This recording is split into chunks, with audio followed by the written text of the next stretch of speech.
In order to be able to effectively implement the responsive web design ingredients that we learned about in the last lecture, we now need to quickly learn about how the rem unit and how the max width property work. And let's actually start with the max width property. So here in our HTML, let's quickly create a div element with the class of test. And then let's select that. And to start, I will simply define the width property as 1000 pixels. So just to see what happens. Also, we should give it some background color of red, let's say, and also to see it a bit better, a padding of 100 pixels. Okay, so that's 1000 pixel wide. But now watch what happens when I decrease the screen. So the element stays the same, which we can see by these vertical scroll bars that we have now. So we can now basically scroll vertically here because, of course, this element here still has 1000 pixels. And so therefore the browser then needs to create additional space here basically in the viewport. And so that's why we can scroll vertically like this. Okay. However, let's say that we don't want that to happen. And instead, the behavior that we want to see is that when there's no more additional space to fit these 1000 pixels here, then the element should simply have the width of the parent container. And so that's exactly what we can use the max width property for. So let's comment this one out and now say max width. So again, I'm using 1000 pixels here, and never mind about using still pixels, even though I said we shouldn't use them for a fluid layout, because here we are simply working with this property and learning how it works. Okay, let's start again with the big viewport. So now everything looks the same. We can even inspect this here. And so we see that it is still 1000 pixels wide. But now watch what happens as we approach basically the end of the element. So now we don't see anything happen, but if we try to scroll vertically, you see that it doesn't work. And if we hover now, we see that the element only has 912 pixels. And if we go even more narrow, then it becomes even smaller. So here we see that now it is only 455. Well, that's actually not the actual width. So it is now 655 pixels, right? So basically that's the width of the parent container, which in this case is simply the body. So the body has the same width now as this element. All right. And so this basically immediately makes this element here, this test element, flexible, because now it very simply adapts to the viewport width, right? Now, you might have thought that maybe we could have used percentages for this as well, but actually that would not have the effect that we were looking for. So a percentage would not have worked because up until 1000 pixels, so like this, we actually want the element to be exactly 1000 pixels wide. So not any percentage of the viewport. Only once we reach a width here that is less than the actual width of the element, so only in that situation, we actually want this width here to adapt to the parent element. So basically occupying 100% of the width of the parent element. All right. And so that is how max width works. And compressed into just one sentence, we can say that if the container width is larger than the specified max width, then the width of the element is equal the value that was specified for max width. However, if the container width is less than the specified max width, then the width of the element will be 100% of the container element width. Okay, so take note of that summary, and then hopefully you will never again forget this important property here. So take note of what I just said, and then hopefully you will never again forget this very important property here. Okay, But anyway, let's now move on to the RAM unit. Now, what does RAM mean? Or what does it stand for? Well, RAM is the root element's font size. So that sounds quite strange indeed, but actually it is quite straightforward. So the root of the document is the HTML element. So basically the parent element of all the others, right? Now, if we don't define any font size on this HTML element, so which is again the root element, then one rem is simply equal to the default browser font size, which is always 16 pixels, unless the user does actually change it.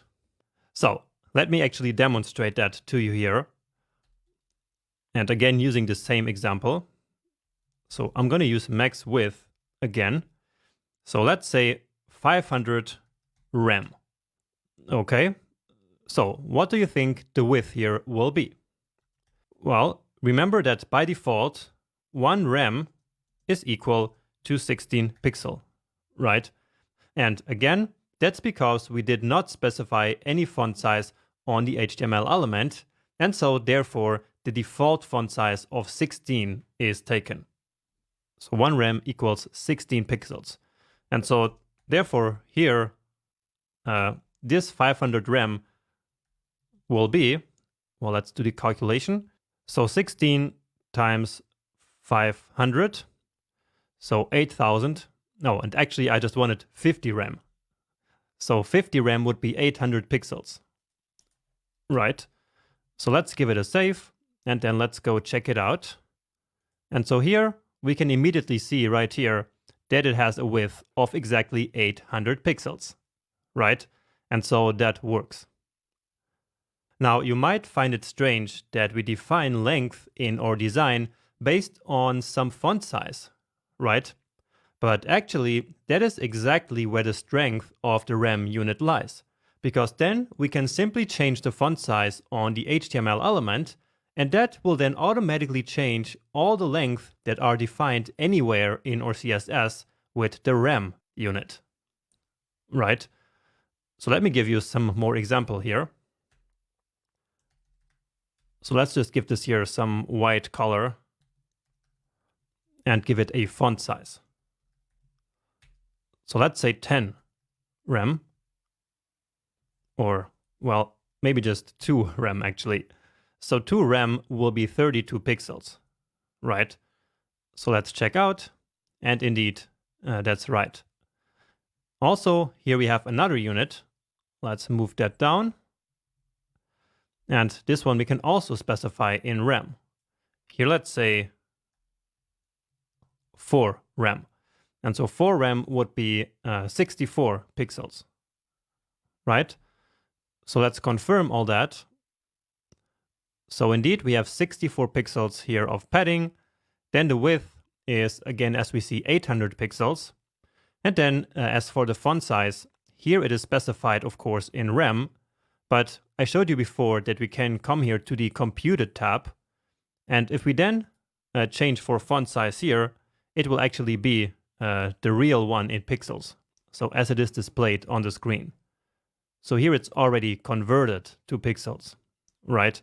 Because in the end, before elements can be displayed on the page, all the relative units, such as percentages or rems, needs to be converted back to pixels. Okay, and so here we see that it is indeed 32. Okay, but now let's say that on the HTML element, right here, we set the font size to just 10 pixels. And so then 1 rem will no longer be 16 pixels, but it will instead be 10 pixels. And so these 500 rem that used to be 800 pixels, remember that? So that's what we had before, but now not anymore, because now 1 rem will be 10 pixels, and so 50 rem will be 500 pixels. And the same will happen here. So this will now be only 40 pixels, and the font size only 20 pixels. And so if we take a look at this now, then you see that basically the entire design, which in this case is really small, But still, the entire design here shrank down basically by a factor of 62.5%. And that's because 10 divided by 16 is 62.5%.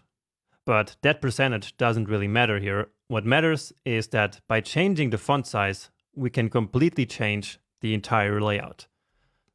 So if we try to double it, then of course everything will get really big. Right, so now this element is 1000 pixels, or at least it should be. Yes, it is. And the text should be exactly 40 pixels, because 2 times 20 is 40, and the same for the padding. So now it is 80 pixels, right? And so maybe you can start to see why this will be really, really handy when we build responsive layouts. Because, for example, when we have a smaller screen, then we want all the length to be a little bit smaller. And then instead of having to change all of these values here using media queries, we can simply change the font size up here in the HTML, and that will then shrink everything down a little bit. Okay, great. Now, one useful trick, as I mentioned in the last lecture, is to set the font size here to 10 pixels, because then it is very easy to do the calculations. So then we know immediately that this one here will be 500, this is 40, and this is 20, right? And so this is the way to go. Setting the font size here to 10 pixels, okay? Because again, then one rem will be exactly 10 pixels, which is very easy to do calculations with. However, this is still not perfect, because by doing it like this, we will not respect the user's definition of the browser's font size. So let's say that the user changes the default from 16 pixels to 20. Then of course they would expect that the font size on our page would increase, right? But with this setup right here, that would actually not happen. So no matter what the user would set the font size to now, we would always have our default font size, or actually our root font size here, at 10 pixels, right? And so this would create huge usability problems for users who for some reason have to increase or even to decrease the font size of their browsers, okay? And so in order to avoid that, we will not set the font size to a fixed value like this, but instead to a percentage of the default font size of the browser. So let's comment this one out. And instead, we will set the font size to 62.5%. And so let me explain you where that value comes from. So we want our font size to be 10 pixels, right? However, the default is 16 pixel. And so we can simply divide 10 by those 16 pixels, which will be 0.625, which is 62.5%.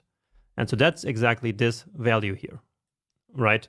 So this percentage here is a percentage, let me write that here also, percentage of users' browser font size setting. All right. And so again, if it is set to the default of 16, then you see that 16 times 0.625 actually needs to be a comma in my case. So that is then exactly 10. All right. However, if for some reason the user needs to change it to 18, well, then the font size increases to 11.28, right? And so by using this technique, we did actually respect the user's font size setting. Okay. And the same way, if they set it like to 12 for some reason, then our default font size on our page, so one rem, will then be 7.5, which in turn will make it so that the entire layout is scaled down a little bit. Right? So I hope that made sense. And in fact, many web designers and CSS developers use exactly this trick. So it wasn't just me who came up with this strange looking technique, but indeed it is something that is used widely in the CSS developer community. Okay, and indeed, just to show you that it works, Here our font size is still at 20 pixels, and the padding at 40, and the width at 500. All right. And all of that dynamically, because we are, again, respecting the browser's font size setting that the user chose for their particular case. Okay. And so now we know how the max width property works and how rem works. And so from now on, we will no longer use pixels, but we will always use rems. And we will simply use that trick where one rem is 10 pixels. And so that is then very, very easy to do calculations with. Nice. So hopefully all of that made sense to you, because it is important that you understand this before moving on. So make sure that you do understand it. And then let's go to the next lecture, where we will actually and finally start building the OmniFoot project. So I can't wait to see you there.